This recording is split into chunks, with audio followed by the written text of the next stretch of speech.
growing divide between the haves and the have-nots is clearly visible in the US. The Federal Reserve's indecision is not helping the cause. Our next report telling you more. Take a look. Time and again, Fed Chief Jerome Powell has made it clear. Financial conditions, the Fed's key lever for cooling the U.S. economy, are tight.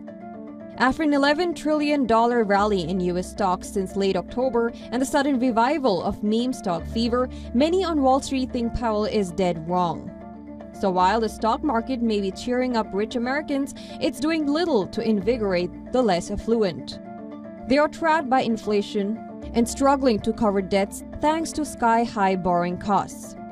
Going simply by the value added, increases in stock prices over the 5 months through the March peak reached about 38% of the gross domestic product.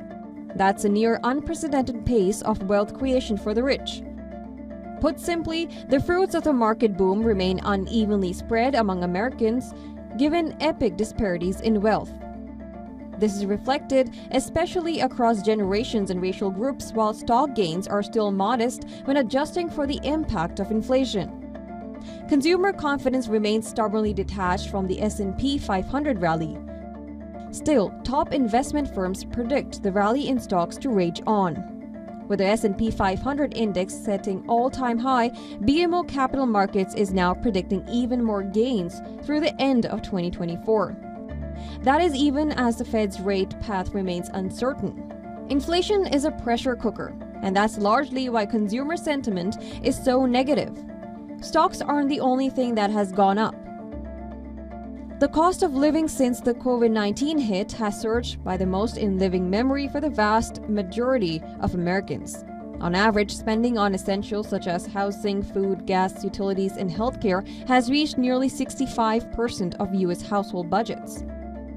According to J.P. Morgan Chase, that is up from 60% in 2019. The hardship is more acute for the lowest income group, with a proportion of such costs reaching over 80%. While the record proportion of American households own stocks, there is a wide gap between rich and poor.